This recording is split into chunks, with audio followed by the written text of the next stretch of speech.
கோயிலின் வரலாறு தெரியுமா? அருள்மிகு சுப்பிரமணிய சுவாமி கோயில் திருத்தணி முருகனின் 5ஆம் படைவீடு. மற்ற கோயில்களில் இருப்பது மாதிரி இங்குள்ள முருகன் சிலையில் வேல் இருப்பது இல்லை. அலங்காரம் செய்யும் போது மட்டும் வேல் சாற்றப்படுகிறது. திருச்செந்தூரில் சூரசம்ஹாரம் செய்து முருகன் கோபம் தணிந்து காட்சி தரும் தலம் என்பதால் முருகன் கையில் வேல் கிடையாது. முருகப்பெருமான் சூரனை வதம் செய்த பிறகு சினம் தணிந்து வள்ளி மற்றும் தெய்வானையுடன் சாந்த சாரூபமாக வந்து அமர்ந்த இடம்தான் திருத்தணி.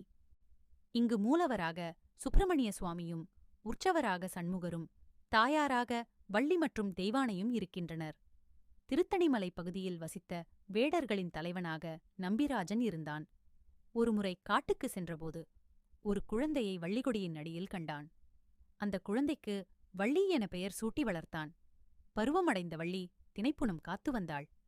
அவளை ஆட்கொள்ள முருகன் முதியவர் வடிவில் வந்தார். வள்ளி மேல் காதல் கொண்டார். அவளை திருமணம் செய்ய ஆசைப்பட்டு தன் அண்ணன் கணேசனின் உதவியை நாடினார். கணேசர் யானை வடிவெடுத்து வள்ளியை பயமுறுத்தினார்.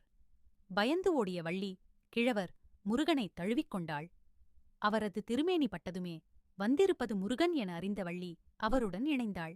வள்ளியை பயமுறுத்திய விநாயகர் ஆபச்சகாய விநாயகர் என்று பெயர் பெற்றார். வருடத்தில் நாட்களை குறிக்கும் வகையில் 365 படிகள் கேண்டதாக இந்த கோயில் அமைந்துள்ளது. இங்குள்ள உற்சவர் சன்னதி 1,00,000 ருத்ராட்சங்களாலான ருத்ராட்ச மண்டபமாக உள்ளது. சூரனையாடு போர் செய்த பிறகு இங்கு வந்ததால் போரின் அடையாளமாக இங்கு மூலவரின் நெஞ்சில் பள்ளம் இப்பயாதும் உள்ளது.